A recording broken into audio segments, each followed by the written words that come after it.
बंधु माने आपण मानकु आजिर एही कार्यक्रम को स्वागत। आजिर एही कार्यक्रमटी बिछा राशि व्यक्ति विशेष मानक पई बहुत गुरुत्वपूर्ण अटे। कारण आजिर एही भिडियो रे आमे माने जानिबा आपणकर जो शनि अढ़ई चली तो शनि को प्रकोप आपणक जीवन रु केबे शेष हेबो एवं शनिदेव आपणकु केउ सब फल प्रदान करिवे एवं आगामी समय आपणक पई किपरि रहिबो से विषय रे आजिर एही भिडियो रे आमे माने विस्तार रूप रे आलोचना करिबा। तो बंधु माने भिडियोटी रे आगकु बढ़िबा पूर्वरु जदि आपणकर बिछा राशि होई थाए तेबे भिडियोटी को लाइक करी चैनलटी को सब्सक्राइब करि दियंतु एवं कमेंट बॉक्स रे जय शनिदेव निश्चय लिखंतु। तो बंधु माने आसंतु आरंभ करिबा एही कार्यक्रमटी को जहाँकि जन्म राशि एवं चंद्र राशि उपरे आधारित अटे। कारण शनिकर जो 7.5 किंबा शनि अढ़ई लगी थाए ताहा चंद्र राशि आधार रे ही लगी थाए। तो राशि चक्रर 12 गोटी राशि मध्यरु अष्टम राशि हेउछि बिछा राशि। तो बिछा राशि रे वर्तमान शनि अढ़ई चालुछि एवं शनि वर्तमान वक्री अवस्था रे मध्य अछंती एवं आपणक कुंडलीर चतुर्थ स्थान रे शनि विराजमान अछंती। तो बंधु माने शनि को प्रकोप विषय जानिबा पूर्वरु प्रथमे शनि को जानिबा आवश्यक, तांकर प्रकृति को जानिबा आवश्यक, तेबे जाय तांकर प्रभाव को आपण मध्य भल भाबरे बुझी पारिबे। तो शनि हेउछंती आमर कर्म फलदाता एवं न्यायदाता। तो आमर कर्म फल आधार रे ही शनि आमको फल प्रदान करिथांती, न्याय प्रदान करिथांती। यह व्यतीत शनिंकर प्रकृति हेउछि शनै शनै अर्थात धीरे धीरे। शनि प्रत्येक जिनिस को धीरे धीरे करिथांती। मात्र शनि जो भी कार्य करिथांती ताको अधिक समय धरी करिथांती किंबा आमको जो फल प्रदान करिथांती ताहा मध्य अधिक समय धरी प्रदान करिथांती। तो धरि नियंतु जदि आपणको शनि दुख देउछंती तो आपणको बहुत लंबा समय धरी दुख देबे, आपण दुख रे भांगी पड़िबे। एवं जदि आपणको शनि सुख देबे तो बहुत समय धरी की सुख देबे। एवं जदि शनि आपणको धन प्रदान करूछंती तो तेबे मध्य आपणको बहुत दिन धरी धन प्रदान करिवे। एते धन प्रदान करिवे जे आपण चाहिए आपणकर धन को सामाजिक कार्यकलाप लगाइबा पाई, निजको शांति प्रदान करिबा पाई। एवं शनि जदि आपणको रोग प्रदान करती तो बहुत समय धरी आपणको रोग देई थांती, अर्थात दीर्घ दिन धरी आपण कोनोसी रोग रे पीड़ित रही थांती। तो बंधु माने शनि को दुखर कारक बोली मध्य माना जाय थाए एवं शनि आपणको कुंडलीर जेउ भावरे विराजमान थांती सेही भाव सहित जड़ित कर्म आपणको अधिक कराई थांती। सेही कर्म रे आपण निजर अधिक समय प्रदान करि थांती। कारण आपणकर जेउ भावरे शनि विराजमान थांती सेही कार्य को शनि आपणको कराई थांती। तो आपण सेही कार्य रे अधिक समय देई थांती। धरि नियंतु जदि शनि आपणकर दशम भावरे विराजमान अछंती तो दशम भावटी होई थाए आपणकर क्यारियर रो भाव, आपणक कार्य क्षेत्र रो भाव, जहा फल शनि आपणको आपणक कार्य क्षेत्र रे बहुत अधिक परिश्रम कराई थांती। आपणको उपरे कार्य भार बढ़ी जाय थाए, आपणको बहुत अधिक परिश्रम करिबा को पड़ी थाए। एमिति कि परिश्रम करी करी आपण थकी जाय थांती। मात्र कार्यर फल पाइबा पई आपणको बहुत अधिक समय अपेक्षा करिबा को पड़ी थाए। निजर कार्य अनुसार आपणको सफलता सेतिकी मात्रा रे मिली न थाए।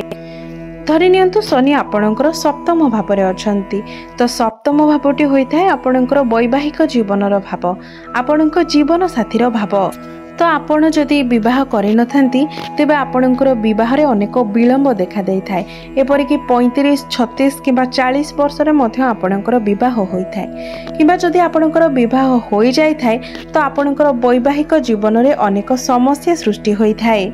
शनि जदि आपणकर चतुर्थ भावरे थांती तो चतुर्थ भावटी होई थाए आपणकर मांकर भाव, आपणकर समस्त प्रकारर सुखर भाव, जानवाहन भूमि प्रॉपर्टी ए सब प्रकार सुखर भाव। तो जेहेतु चतुर्थ भावटी मांकर भाव होई थाए तो आपणकर मांकर स्वास्थ्य रे समस्या देखा देई थाए, जहा कि दीर्घ समय धरी देखा देई थाए। एवं जेहेतु यह आपणकर समस्त प्रकार सुखर भाव प्रॉपर्टीर भाव तो आपण जदि कौन प्रॉपर्टी किणवाई चाहूँ घर बनवाई चाहूँ कि कौन जानवाहन किणवाई चाहूँ तो से आपण को अनेक समय लगी जाए आपड़ जिते बड़े भी निर्माण करने चाहती कि किणवाई चाहती तो से किसी ना किसी समस्या आसी था जहाँपाई कि सही जिनस विलंब होता है। तो वर्तमान बिछा राशि चतुर्थ भाव में शनि वक्री अवस्था अछंती एवं 14 नवेम्बर पर्यंत शनि वक्री अवस्था रहिबे। 14 नवेम्बर परे शनि मार्गी होइजिबे। तो 14 नवेम्बर परठारु ही शनिकर प्रकोप धीरे धीरे कमिबाकू लागिबो एवं 30 मार्च 2025 को आपणकर शनि अढ़ई मध्य संपूर्ण रूप से समाप्ति हेबो। एहा परे अनेक वर्ष पर्यंत आपणकर जातकरे शनि 7.5 नाही किंबा शनि अढ़ई मध्य नाही एवं जेतेबेले आपणकर शनि अढ़ई संपूर्ण रूप से समाप्ति हो जिवो तो आपणक जीवन में चलीथिबा समस्त प्रकार समस्या दुख कष्टर मध्य अंत हो जिवो। बंधु माने शनि वक्री अछंती अर्थात शनि आपण को जेतिकी फल प्रदान करने कथा सेतिकी प्रदान करबा पई सक्षम होई पारु नाहंती। मात्र जेतेबेले शनि मार्गी होई जिवे मार्गी अर्थात ठीक गति रे चलिबा निजर गति अनुसार ठीक भाव गोचर करबा एवं सठिक फल प्रदान करबा। तो शनि जितेबेले आपणकर मार्गी होई जिवे सेतेबेले शनि आपणकर जेउ भाव में विराजमान अछंती एवं आपणकर जेउ भाव उपरे शनिकर दृष्टि रहिबो सेही सब फल आपणको शनि भल भाव में प्रदान करि पारिबे। तो बंधु माने एबे आसंतु जानिबा शनि मार्गी हेबा परे आपणकर केउ सब गृह उपरे शनिकर दृष्टि रहिबो। तो बंधु माने शनि आपणकर प्रथम भाव को षष्ठ भाव को एवं दशम भाव को देखिबे। तो शनिकर दृष्टि आपणकर प्रथम भाव उपरे पड़िबो एवं प्रथम भावटी होइथाय आपणकर स्वास्थ्यर भाव इम्यूनिटी सिस्टम रो भाव एवं आपणकर निजर भाव। तो 14 नवेम्बर पर्यंत शनि जो वक्री अवस्था रे अछंती से पर्यंत जदि आपण 2 पाद आगो को बढ़िया पाई चाहिए तो शनि आपण को 4 पाद पछको फेराई आनिबे एवं दशम दृष्टि रे शनि आपणकर प्रथम भाव को देखुछंती। तो आपण जेते अधिक आगो को जीवा चाहिए शनि आपण को सेते पछको नहीं आसीबे। तो आपण को मन को जो भी सब आइडियाज आसुची आपण जहाँ करबा पई भाबुछंती ता सब भावना रे रही जाउची। कार्य रे करबा पूर्व ही आपण को निकट को किछि ना किछि समस्या चली आसुची किबा जदि भी आपण ताहाको कार्यर रूप देबा पई जाउचंती तो सेथिरे आपण को सेतिकिटा सक्सेस मिलु नाही कारण चंद्रमा को ऊपर शनिकर वक्री दृष्टि अछि। तो आपण एही समय अधिक चिंतित रहिबे आपणकर टेंशन बढ़ी जिवो कारण चंद्रमा हेउछंती जने शुभ ग्रह एवं शनि को पाप ग्रह बोली माना जाय थाए। तो जेहेतु चंद्रमा को ऊपर शनिकर दृष्टि रहुछि सेतिपय आपणक जीवन रे अनेक समस्या सृष्टि हेउछि।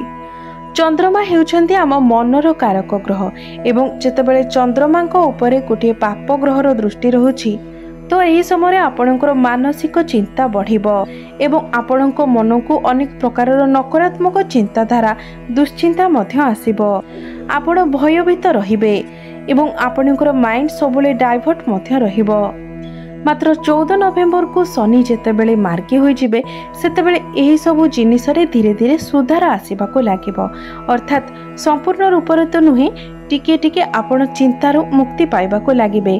आपणको ऊपर धीरे धीरे प्रेशर कमिबाको लागिबो। आपणको मन रे जहाँ भी डर भय रहुछि से सब मध्य धीरे धीरे कम हेबाको लागिबो एवं जेतेबेले शनि अढ़ई संपूर्ण रूप से शेष हो जिवो 30 मार्च 2025 को सेतेबेले संपूर्ण भाव में आपणको मनरू डर चली जिवो।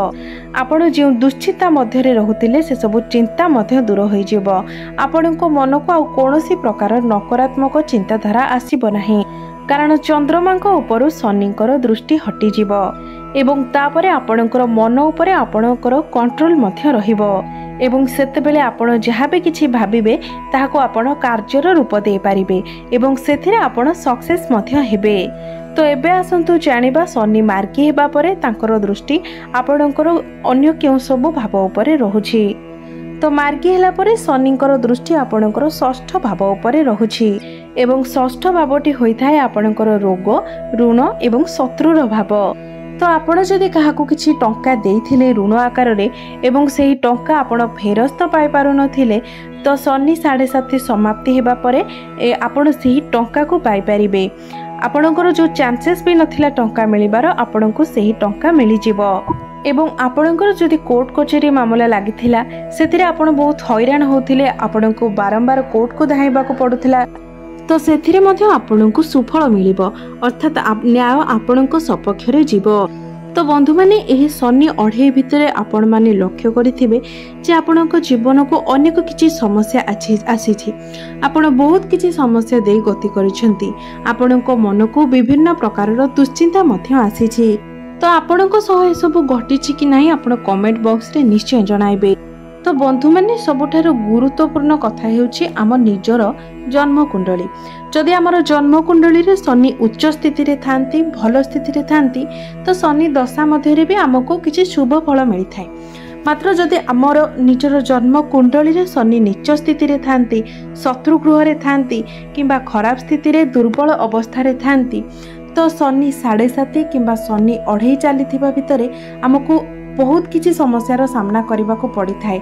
आमर जीवन जेमिति कि तली तलांत हो जाई थाए, आमे कोनोसी समस्यारू बाहरिबा पई बाट खोजिके भी पाई न थाउ। तो बंधु माने शनि बेले बेले धनी रु गरीब बनै दे थांती एवं गरीबरू धनी एमिति कि राजा मध्य बनै दे थांती। तो जनकु राजा बनाइबा वाला शनि होई थांती एवं जनकु भिकारी बनाइबा वाला भी शनि होई थांती। तो 14 नवेम्बर को जेतेबेले शनि बकरी रो मार्की होई जिबे सेतेबेले जदि आपणकर अनेक दिन धरी कोनोसी रोग रे आपण पीड़ित थिले तो सेथिरो आपणको मुक्ति मिलिबो, आपणकर रोग धीरे धीरे कम होई जिवो, आपणकर शत्रु संख्या धीरे धीरे कमिबाकू लागिबे। कोर्ट कचेरी रे जदि कोनोसी मामला चलथिला तेबे सेथिरा मध्य समाधान होई जिवो एवं आपण जदि काहाटारू ऋण नेइथिले सुझी पारु नथिले तो ताहाको आपण सुझीबाकू समर्थ हेबे, किबा आपणको ठारू जदि केही ऋण नै आपणको टंका फेराउ नथिले तो से मध्य आपणको टंका फेराई देबे। एवं आपणको जीवन रे जे समस्या चलीथिला एवं सेही समस्या रो बाहरिबा पई आपण जे बाट पाउ नथिले तो 14 नवेम्बर परे आपणको बाट मध्य मिली जिवो एवं आपण सब समस्या रो बाहरिबाकू मध्य समर्थ हेबे। तो धीरे धीरे आपणकर परिस्थिति सुधुरिबाकू लागिबो।